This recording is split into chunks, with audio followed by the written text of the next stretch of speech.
Assalamualaikum warahmatullahi wabarakatuh. Selamat siang anakku semua. Sehat semua ya. Ya, alhamdulillah kita bisa bertemu lagi siang ini dalam keadaan sehat meskipun kondisi sekarang sedang pandemi. Jadi untuk kita bisa sehat, kita harus tetap menerapkan protokol kesehatan dengan tetap memakai masker, menjaga jarak. Ya, kita mulai materi hari ini, yaitu kita akan membahas tentang pengisian LPT. Ya, kita akan membahas tentang penanganan telepon dan pengisian LPT. Sambil kalian perhatikan dari komik yang ditayangkan, bahwa di situ ada gedung kantor. Gedung perkantoran, semua aktivitas perkantoran selalu dilaksanakan di dalam gedung perkantoran ini. Salah satunya adalah berkomunikasi melalui telepon. Bisa kalian lihat di situ ada meja kerja staf sekretaris. Meja kerja harus selalu bersih, rapi dan lengkap. Kenapa bersih, rapi dan lengkap? Salah satunya adalah agar sang sekretaris selalu semangat bekerja dan apabila membutuhkan peralatan-peralatan maka tidak akan bingung mencari.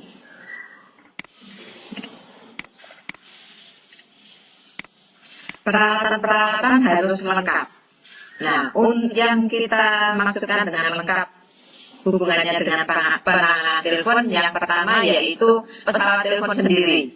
Jadi harus ada pesawat telepon dengan kondisi yang baik. Kondisi yang baik maksudnya apabila digunakan untuk berbicara, maka kita bisa mendengarkan suaranya dengan jelas. Kemudian yang kedua adalah alat-alat tulis. Kemudian yang ketiga harus ada kalender meja. Kemudian ada jam, ya, untuk menunjuk waktu. Kemudian yang berikutnya adalah ada buku alamat dan buku telepon, ini penting. Kemudian yang akan kita bahas hari ini adalah LPT atau lembar pesan telepon. Sambil kalian amati ya anakku semua LPT-nya. Ya. Bagaimana langkah penanganan telepon yang pertama? Yang pertama adalah begitu telepon berdering, maka jangan sampai menunggu sampai 3 kali berdering. Seorang staf administrasi yang baik atau sekretaris yang baik akan segera mengangkat gagang telepon. Meskipun pada saat kita mengangkat gagang telepon, lawan bicara atau dalam istilah komunikasi, komunikan atau penelponnya tidak melihat kita, tetapi kita harus menerima telepon itu dengan hati yang gembira, dengan senyum. Karena apa? Karena kalau kita tersenyum, suara kita akan terdengar ramah. Angkatlah telepon dengan gagang kiri, tangan kiri. Kemudian tangan kanan, kenapa tidak dengan tangan kanan? Karena tangan kanan nanti akan memegang alat tulis, digunakan untuk menulis pada LPT apabila ada pesan-pesan yang disampaikan oleh komunikan. Jadi pertama angkat gagang telepon dengan tangan kiri, kemudian tangan kanan memegang alat tulis dengan wajah yang tampak semangat dan selalu tersenyum agar suara kita terdengar ramah. Kemudian cara mengisi LPT anakku sambil kalian lihat. Yang pertama adalah hari tanggal. Nah, hari dan tanggal ini ditulis tanggal masuk atau keluar pada aktivitas telepon kita. Misalnya Senin 1 Februari 2021. Ditulis lengkap dengan tulisan yang jelas sehingga mudah terbaca. Kemudian yang kedua ada kolom pukul. Kolom pukul ini nanti diisi dengan waktu pada saat telepon masuk atau pada saat kita melakukan panggilan telepon. Contohnya adalah misalnya kita menelpon atau menerima telepon pada jam 10, maka ditulis 10.00. Kemudian yang ketiga adalah kolom dari. Kolom dari itu ditulis nama penelpon atau untuk telepon masuk. Ya, jadi dari ini ditulis pada saat ada telepon masuk. Contohnya, penelponnya bernama Siska, maka dari ini ditulis namanya Siska. Kemudian yang keempat, ditulis nomor telepon asal telepon masuk. Bisa menggunakan HP atau telepon kantor. Contohnya di sini, kalau telepon kantor harus ditulis lengkap dengan kodenya, yaitu kodenya kebetulan ini kita di Madiun, kita menggunakan kode Madiun 0351 465335. Kemudian yang berikutnya adalah kolom instansi atau perusahaan. Itu ditulis nama instansi atau perusahaan asal telepon masuk. Misalnya PT Kuno. Atau kalau yang menelpon perorangan maka ditulis namanya. Kemudian yang ketujuh adalah pada kolom yang keenam maksudnya, beri tanda centang pada kode pilihan sesuai yang diinginkan oleh penelpon. Bisa kalian lihat di situ ada 3 kotak. Yang pertama adalah akan menelpon kembali, yang kedua ingin bertemu, dan yang ketiga minta dihubungi. Jadi nanti yang dicetak adalah salah satu sesuai dengan keinginan penelpon. Apakah penelpon minta dihubungi, maka yang dicentang minta dihubungi. Kalau ingin bertemu dengan seseorang yang dituju, maka pada kolom ingin bertemu yang dicentang. Kemudian yang berikutnya adalah yang ketujuh, isi berita atau pesan. Nah, ini sangat penting ya, tetapi harus ditulis dengan ringkas dan jelas. Maksudnya berita-berita atau pesan-pesan yang ditinggalkan oleh penelpon ditulis dengan jelas dan ringkas dan tidak ada satupun yang terlewatkan. Contohnya, undangan rapat dimulai pada pukul 13, tempatnya di rumah makan ayam goreng pemuda. Rapat itu akan membicarakan masalah perihal kerjasama.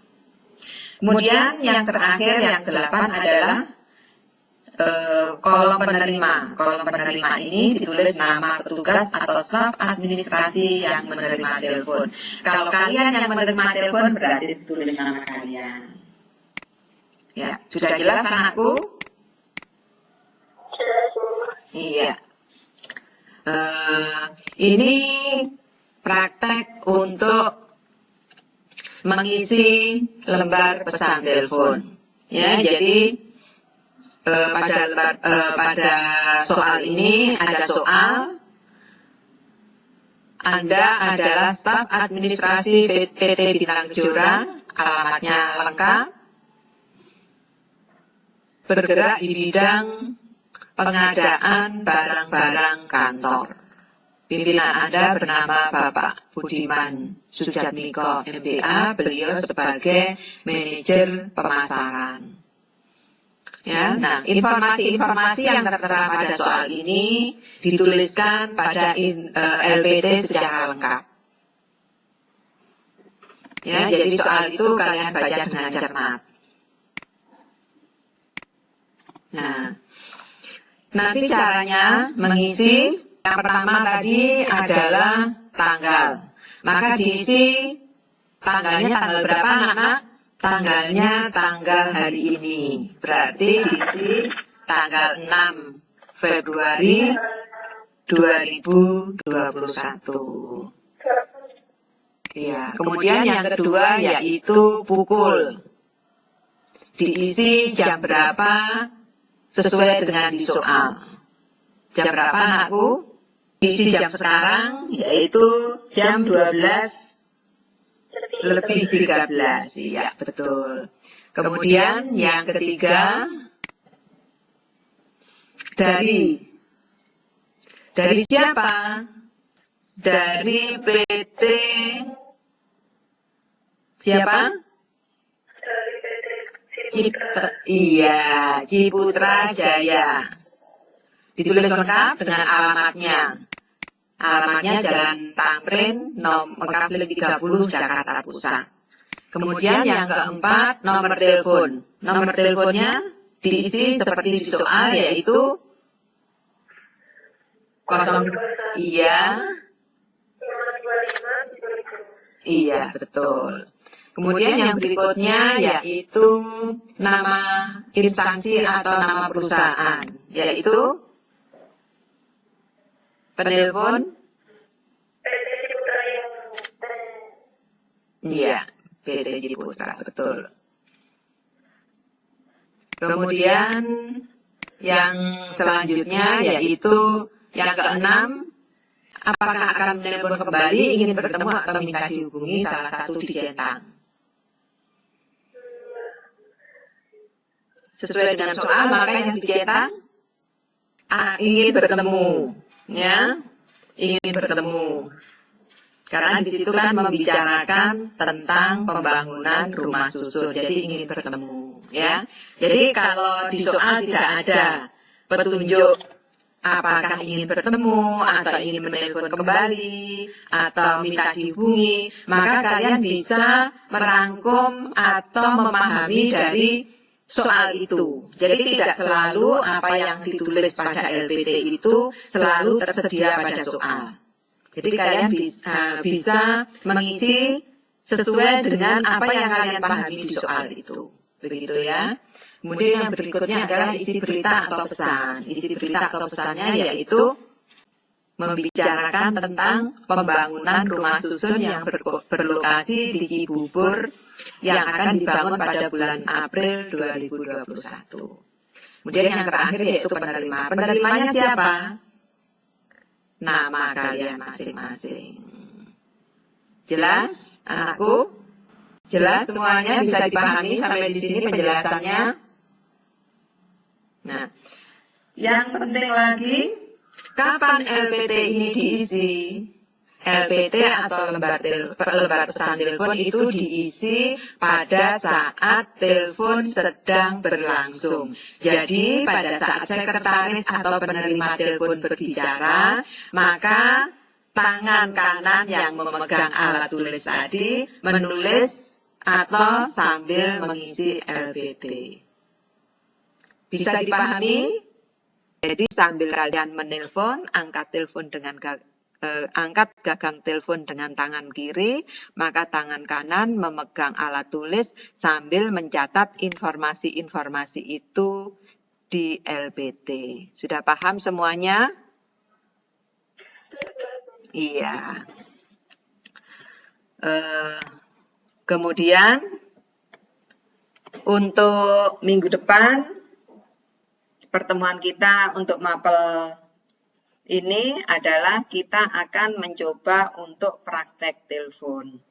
Jadi kita akan praktek telepon, kemudian kalian akan mengisi LPT. Paham semuanya? Sambil kalian nanti akan mendapat petunjuk berikutnya atau lanjutan dari petunjuk ini pada saat kita membahas persiapan sebelum praktek. Ada pertanyaan? Iya, silahkan. Kenapa?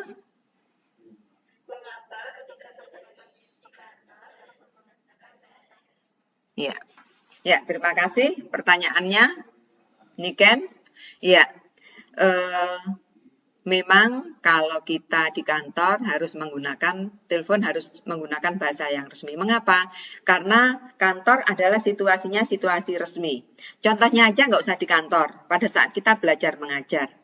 Kalian dengan teman kalian, Bu Nur sebagai guru dengan kalian. Itu karena kita situasinya resmi, ya, maka harus menggunakan bahasa Indonesia yang resmi, yang baik dan benar. Jadi tidak boleh menggunakan bahasa gaul atau bahasa-bahasa yang bahasa kita sehari-hari, tidak boleh seperti itu. Karena apa? Karena kantor itu memang lingkungan yang kedinasan, lingkungan yang resmi, sehingga kita harus berbicara dengan sopan, dengan baik, dengan bahasa yang resmi. Bisa dipahami?